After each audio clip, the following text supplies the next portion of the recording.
हमारे साथ रोहतास नगर से बीजेपी विधायक जितेंद्र महाजन जी हैं। जितेंद्र जी, जिस तरीके से भारतीय जनता पार्टी ने प्रचंड बहुमत हासिल किया है इस विधानसभा चुनाव में, क्या लगता है किस तरीके की आगे की तस्वीरें होंगी? क्योंकि तमाम ऐसे मुद्दे हैं जिनको लेकर के बीजेपी ने दिल्ली की जनता से वादे किए हैं और उन वादों को कैसे पूरा किया जाएगा?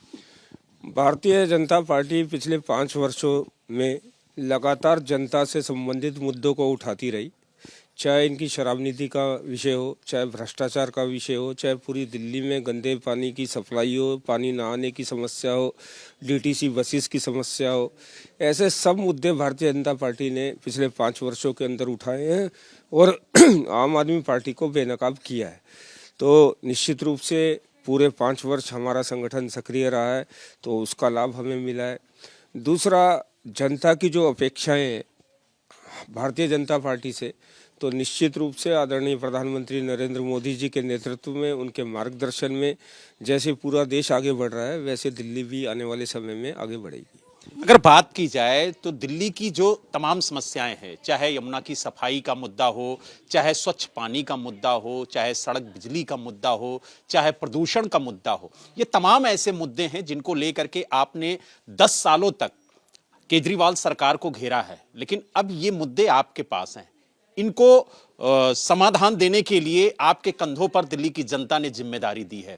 तो किस तरीके से जो रोड मैप है वो तैयार किया गया है और जो कहा गया है कि तय समय सीमा पर इनको समाधान के लिए लाया जाएगा और जो भी समस्याएं हैं उसका समाधान होगा? निश्चित रूप से दिल्ली को साथ लेकर, चाहे वो यमुना सफाई का मुद्दा है, चाहे वो दिल्ली के अंदर नए राशन कार्ड का मुद्दा है, चाहे आयुष्मान योजना का मुद्दा है, ये दिल्ली के जितने भी मुद्दे हैं और हमने तो ये मुद्दे भुगते हैं। आप ये देखिए, इतना हजारों करोड़ रुपया लगाकर यमुना इनसे साफ नहीं हुई। दिल्ली के लोगों से एक के बाद एक झूठ बोलने का काम अरविंद केजरीवाल सरकार ने किया।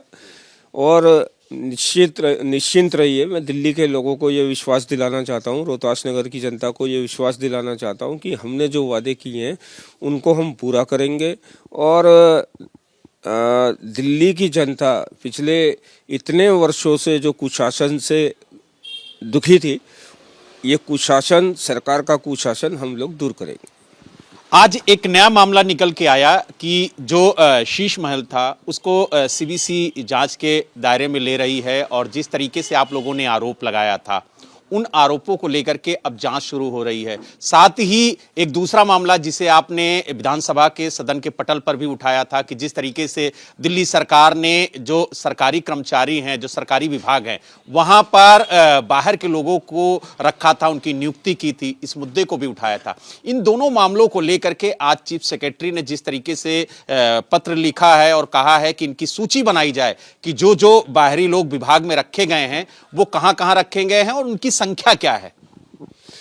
आप ये देखिए कि शीश महल तो एक मुद्दा है, पूरी की पूरी सरकार भ्रष्टाचार में आखंड डूबी हुई थी। दिल्ली जल बोर्ड घोटाला है, डीटीसी बसों का घोटाला है। आप ये देखिए कि पूरी सरकार पूरे भ्रष्टाचार में डूबी हुई थी और जिन्होंने सरकारी घर ना लेने का वादा किया था और वो अपने लिए शीश महल बना रहे थे। पूरी दिल्ली कोरोना से लड़ रही थी, ये एक नई शराब नीति बना रहे थे। और आप ये देखिए कि अभी जब सीएजी की रिपोर्ट विधानसभा के पटल पर रखी जाएंगी, जब वो सार्वजनिक होगी, तो पूरी दिल्ली और पूरे देश को ध्यान में आ जाएगा कि अरविंद केजरीवाल सरकार का असली चेहरा क्या था। और इन लोगों ने दिल्ली से जितने वादे किए, आप देखिए कोई भी वादा इन लोगों ने पूरा किया नहीं। हजारों करोड़ रुपए खर्च कर यमुना की सफाई हुई नहीं, बुजुर्गों के लिए पेंशन खुली नहीं, पानी के बढ़े हुए बिलों को लेकर इन्होंने कुछ किया नहीं। पेंशन जो मिलनी चाहिए समय पर मिलना चाहिए, ज़रूरतमंद लोगों को वो 5-5, 6-6 महीने के अंदर आती थी। और हर गली मोहल्ले के अंदर इन्होंने शराब के ठेके खोलने का जो काम किया, उन सब कारणों से दिल्ली की जनता ने इनको माफ़ नहीं किया। उसका खामियाजा आम आदमी पार्टी को भुगतना पड़ा। और निश्चित रूप से भारतीय जनता पार्टी की सरकार बन रही है और दिल्ली में जिन मुद्दों पर काम होना चाहिए, हम उन सभी मुद्दों पर दिल्ली की जनता को साथ लेकर, दिल्ली की जनता की राय लेकर उन सब मुद्दों पर काम करेंगे। अगर बात की जाए जितेंद्र जी, आपने कहा कि दिल्ली में भारतीय जनता पार्टी की सरकार बनने जा रही है, लेकिन आम आदमी पार्टी और कांग्रेस ये सवाल खड़े कर रही है कि आखिरकार सीएम चेहरा कौन होगा।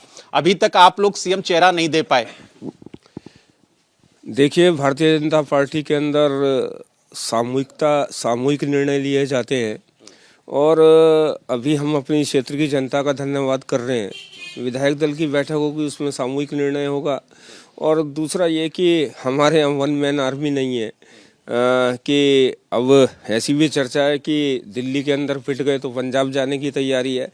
हमारे यहाँ सामूहिक निर्णय लिए जाते हैं और शीर्ष नेतृत्व जो भी निर्णय लेगा उसका सभी विधायक जो है उसका पालन करेंगे। लेकिन तमाम नाम चर्चा में हैं, चाहे वो प्रवेश वर्मा का नाम हो, चाहे आपने देखा हो कि जिस तरीके से अन्य विधायकों के नाम सामने आए, पवन शर्मा का नाम आया, मोहन सिंह बिष्ट का नाम आया, मजिंदर सिंह सिरसा का नाम आया, रेखा गुप्ता का नाम आया, आपका भी नाम आया, तमाम ऐसे नाम आए हैं सामने। तो उनको लेकर के क्या कहेंगे? क्या जो अटकलों का बाजार गर्म है उस पर विराम लगेगा और एक दो दिन में सीएम चेहरे पर एक तरीके से कहा जाए बीजेपी की तरफ से ऐलान हो जाएगा? मुझे लगता है कि जो भी नाम चर्चा में है मुझे उसकी कोई जानकारी नहीं है और निश्चित रूप से शीर्ष नेतृत्व विचार कर ही रहा है दिल्ली का मुख्यमंत्री कौन होगा। जो भी दिल्ली का मुख्यमंत्री होगा, भारतीय जनता पार्टी के सभी विधायक उन मुख्यमंत्री जी के साथ मिलकर दिल्ली के हितों के लिए काम करेंगे। तो आपने देखा हमारे साथ जितेंद्र महाजन जी थे, जिन्होंने साफ तौर से कहा कि दिल्ली का मुख्यमंत्री जो भी होगा उसे शीर्ष नेतृत्व तय करेगा, लेकिन जो जिम्मेदारी विधायकों को दी गई है कि मोदी जी की जो गारंटी है उसे अपने इलाके में पूरी करें और तय समय सीमा के अंदर अपने क्षेत्र का विकास करें, उस पर सभी विधायक ध्यान दे रहे हैं। और माना जा रहा है कि जैसे ही सरकार का गठन हो जाएगा वैसे ही सभी विधायक अपने क्षेत्र में जो जिम्मेदारी दी गई है, जो विकास के कार्य अधूरे हैं, उन्हें पूरा करने में जुट जाएंगे। दिल्ली से वीडियो जर्नलिस्ट मेहरबान सिंह के साथ बलराम पांडे, एबीपी न्यूज। दुनिया बदल रही है और ये भारत के लिए ला रही है इन्फिनिट अवसर, जिसे हम कहते हैं मिनट इन्फिनिट। आइए आइडियाज ऑफ इंडिया के मंच पर समझे इसी मिनट इन्फिनिट को 21 और 22 फरवरी abplive.com पर।